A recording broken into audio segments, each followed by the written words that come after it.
Saya nggak pernah mengalami seperti yang dialami oleh teman-teman saya yang perempuan. Aduh, udah jam 9 nih, aku harus pulang. Aduh, bapakku marah-marah nih, gitu. Atau ibuku marah-marah, gitu. Suatu hari saya di ruang tamu ketemu bapak baru pulang.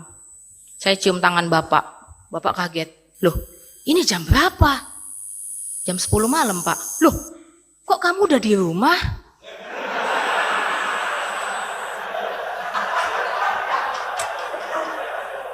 Lalu saya jawab, enggak, ini baru mau berangkat.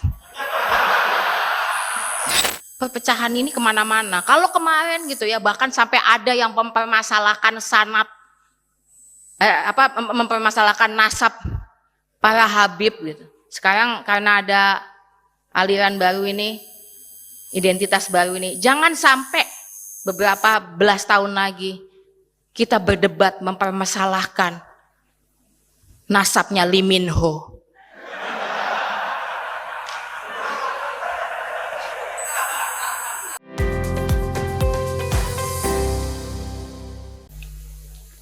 Gus Dur, kenapa saya nggak setuju Gus Dur ngomongin selalu dicap bapak pluralisme?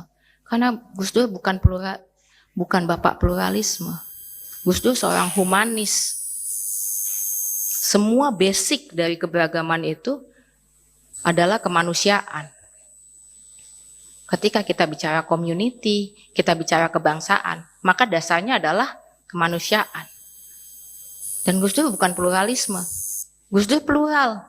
Gus Dur membicarakan pluralitas, iya, tapi Gus Dur tidak sedang membawa pluralisme. Gus Dur sedang bicara Islam karena dia orang Islam, iya, tapi Gus Dur tidak sedang melakukan Islamisme. Dan itu yang membedakan. Ketika kita meletakkan ismenya, maka kita membangun tembok. Ketika kita meletakkan ideologi di situ, maka kita membangun tembok. Dan bukan itu yang dilakukan oleh Gus Dur. Bukan itu nafasnya Gus Dur. Nafasnya Gus Dur, pluralitas, bukan pluralisme.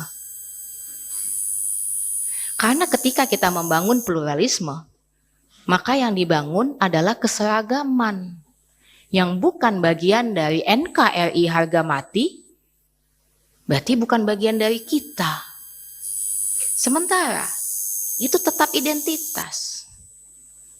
Saya ingat betul ada beberapa kelompok yang begitu ketakutan dengan label-label itu, yang biasanya kemudian menamakan dirinya dengan kelompok NKRI harga mati tadi itu.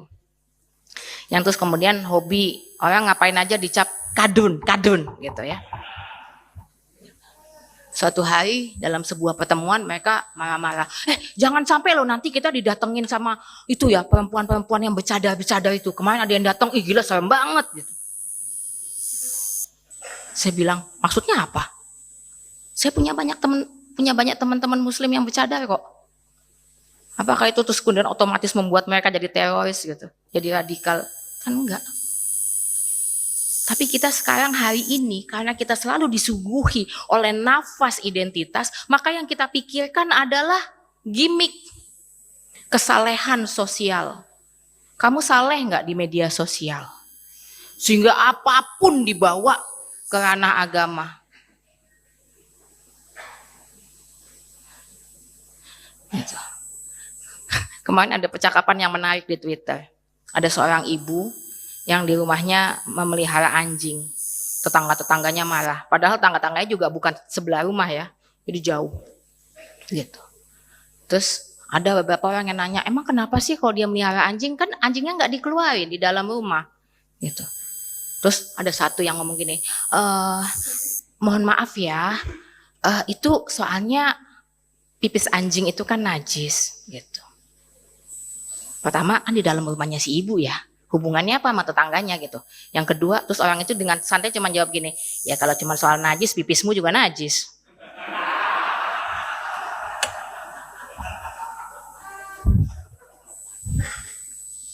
Tapi seringkali kemudian kita melabeli hal-hal tersebut. Kalau nggak pakai hijab, berarti dia bukan muslimah. Kalau dia nggak ngomong daki-daki soal kebebasan yang progresif, berarti dia nggak moderat, berarti dia nggak terbuka, Kalau kamu nggak hafal liriknya BTS, sekarang jadi kayak gitu. Akhirnya semuanya terpecah-pecah. Jangan sampai gitu ya. Perpecahan ini kemana-mana. Kalau kemarin gitu ya, bahkan sampai ada yang mempermasalahkan sanad, mempermasalahkan nasab para Habib gitu. Sekarang karena ada aliran baru ini, identitas baru ini, jangan sampai beberapa belas tahun lagi kita berdebat mempermasalahkan nasabnya Lee Min Ho.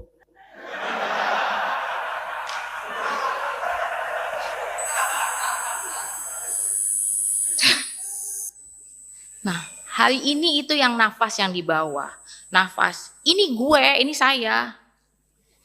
Komunitas kemudian malah digunakan sebagai penanda identitas, bukan kebalikannya. Maka saya ingin mengajak mas-mas, mbak-mbak, bapak, ibu sekalian melakukan apa yang dilakukan oleh Gus Dur, mengembalikannya menjadi nafas komunitas, jadi nafas bersama. Gimana? Saya menamakan pembicaraan saya hari ini itu adalah demokrasi pulang kampung.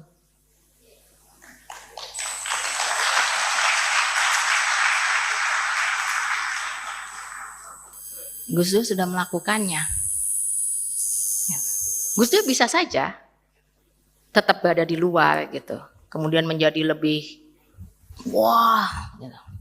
Tapi itu tidak dilakukan oleh beliau. Nafas tadi itu dibawa kembali ke rumahnya.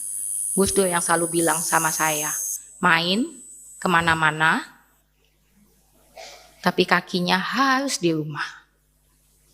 Gitu. Makanya saya selalu bebas main kemana saja. Saya nggak pernah mendapatkan diskriminasi karena misalnya gender saya gitu ya. Gus Dur itu memang benar-benar ketika bicara soal kesetaraan, maka beliau benar-benar bicara soal kesetaraan. Saya nggak pernah mengalami seperti yang dialami oleh teman-teman saya yang perempuan. Aduh, udah jam 9 nih, aku harus pulang. Aduh, bapakku marah-marah nih, gitu. Atau ibuku marah-marah. Gitu. Suatu hari saya di ruang tamu ketemu bapak baru pulang. Saya cium tangan bapak kaget. Loh, ini jam berapa? Jam 10 malam, Pak. Loh, kok kamu udah di rumah?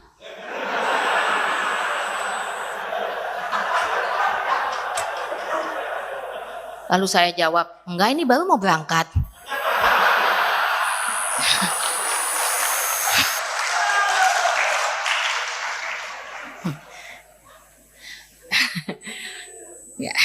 Ya itu yang terjadi.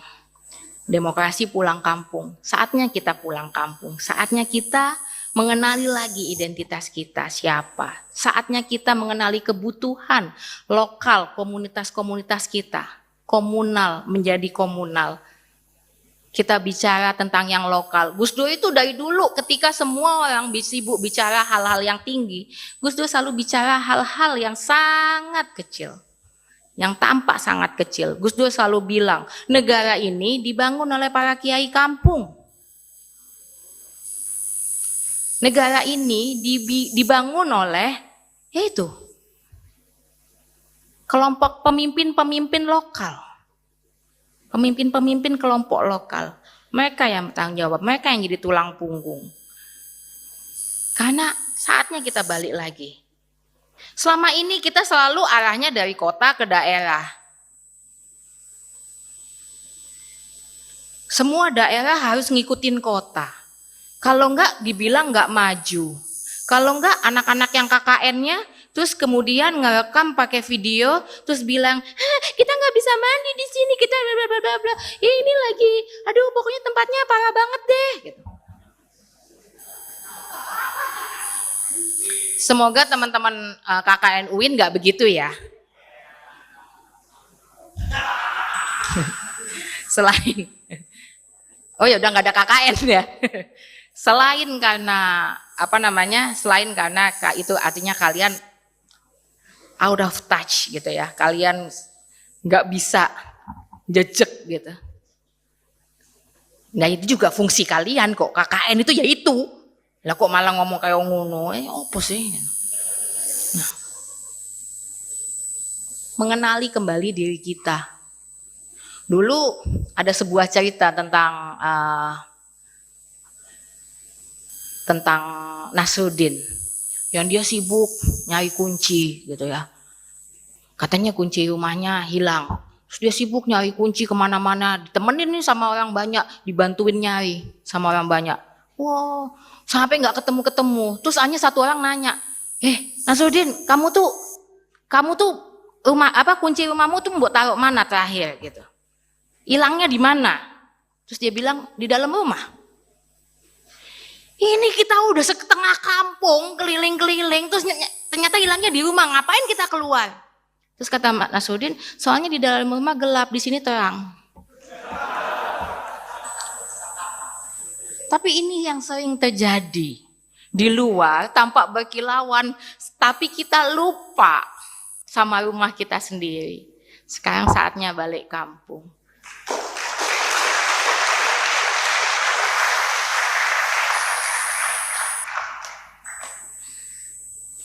Sekarang saatnya kita menyadari identitas kita adalah bagian dari komunitas dan bukan dibalik. Identitas itu, kalau kita ngomong gini, celanamu nggak cingkrang, kamu bukan bagian dari kami. Komunitas itu adalah ketika kita bilang, celanaku cingkrang nggak apa-apa kan? Iya, nggak apa-apa. Karena ini beda-beda. Dan ini yang menyenangkan. Indonesia bukan melting pot seperti Barat.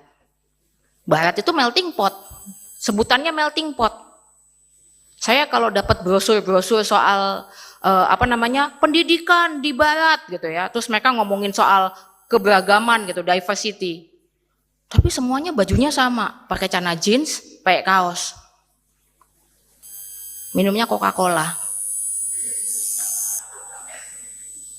Ya kan? Gitu. Nah, ini yang sekarang terjadi gitu. Barat kemudian menggunakannya yaitu tadi gitu, melting pot. Kalian itu mau dari berbagai macam identitas dijadikan satu, tapi dilebur.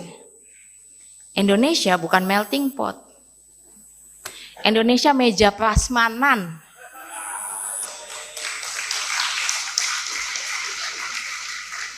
Kamu gak harus melebur. Kamu bisa berdiri sendiri. Ini sama kayak mbak-mbaknya. Nanti kalau ada mas-mas yang bilang, kamu tuh separuhnya aku. Tanpamu aku gak bisa apa-apa gitu.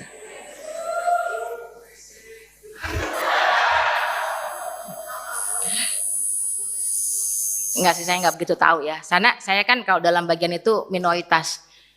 Ya, saya kaum minoritas, saya tuna asmara. Mohon maaf. Enggak relate. Gitu. Tapi kita bukan tadi itu, kita bukan melting pot. Kita nggak harus mencari belahan jiwa. Karena kita nggak terbelah, karena kita nggak setengah. Kita utuh dan penuh. Dan kita selalu bisa menjadi diri kita kapan saja. Kesadaran bahwa semakin berbeda identitas kita dan kita menjadi komunitas yang sama, itu artinya setiap identitas membawa kekuatannya masing-masing. Dan ini yang akan membawa kita ke dalam kondisi yang lebih baik. Kalau hari ini teman-teman tadi nanya, mungkin di dalam kepalanya, ngapain sih aku penting banget ya dengerin ini, ngapain? Karena gini mas, mbak, bapak-bapak, ibu-ibu, negara ini dibangun sebagai negara demokrasi dari awal berdiri. Kalau misalnya mereka mau pilih gitu ya, misalnya Mbak Wahid lah gitu, atau Mbak Hashim gitu, followernya kan banyak ya gitu. Mereka kan influencer pada zamannya gitu. Mau bilang bahwa nggak bisa, ini kayak negara Islam aja, karena kalau berdasarkan follower, gue menang nih. Gitu. Tapi kan itu nggak dilakukan. Karena ada identitas-identitas lain. Bagian dari komunitas. Dan itu yang mereka lakukan. Jadi ya dibangun dengan demokrasi. Demokrasi hari ini tuh nggak, apalagi demokrasi kita. Jelek. Beneran deh. Elek, salah. kualitasnya nggak terlalu bagus. Gitu. Tapi itu yang kita punya saat ini, yang bisa mewadahi kita semua. Itu dipilih oleh para founding father dan founding mother kita. Artinya apa? Kalau mereka memilih, artinya ini bukan negara ini bukan mak tunduk gitu ya, jadi demokrasi dikasih sama Allah gitu. Tiba-tiba kita bangun-bangun, semuanya demokrasi gitu. Enggak. Artinya itu diperjuangkan. Dan kalau itu diperjuangkan, artinya dia bisa hilang. Dia bisa hancur, dia bisa nggak ada. Dan Mbak, Mas, kalau demokrasinya nggak ada, kita hari ini nggak bisa kayak gini. Mbak-mbak nggak akan bisa sekolah lagi. Itu yang terjadi sama teman-teman di Afghanistan hari ini.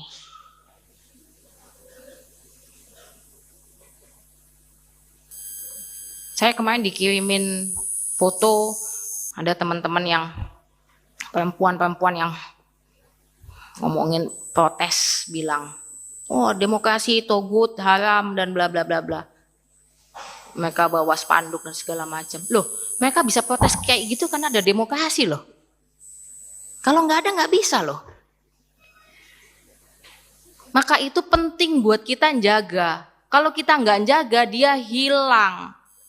Dan kalau hilang, boro-boro kita mau ngomong Indonesia emas 100 tahun yang artinya berarti berapa? 28 tahun lagi, 22 tahun lagi. Gak usah ngomongin itu, karena kita nggak akan nyampe situ. Memperkuat sense komunitas, memperkuat bahwa identitas yang berbeda adalah bagian dari komunitas-komunitas, itu akan memperkuat Indonesia. Hari ini kita menghadapi begitu banyak krisis. Kita punya krisis pangan, kita punya krisis lingkungan hidup. Hari ini, Mas, Mbak, Bapak, Ibu, kita sudah tidak lagi dalam climate change ya, kita sudah tidak lagi dalam global warming. Kita sedang dalam global boiling. Kita sedang menuju titik didih. Dan kalau kita nggak kerjasama, kalau sense komunitas itu tidak terbangun, kita nggak akan bisa kerjasama. Kalau kita terus-terusan fokus pada identitas, kita akan terus-terusan berusaha untuk survive. Identitas saya yang harus survive. Maka kita nggak akan bisa memecahkan isu-isu yang jauh lebih penting buat manusia dan buat kelangsungan hidup kita sendiri.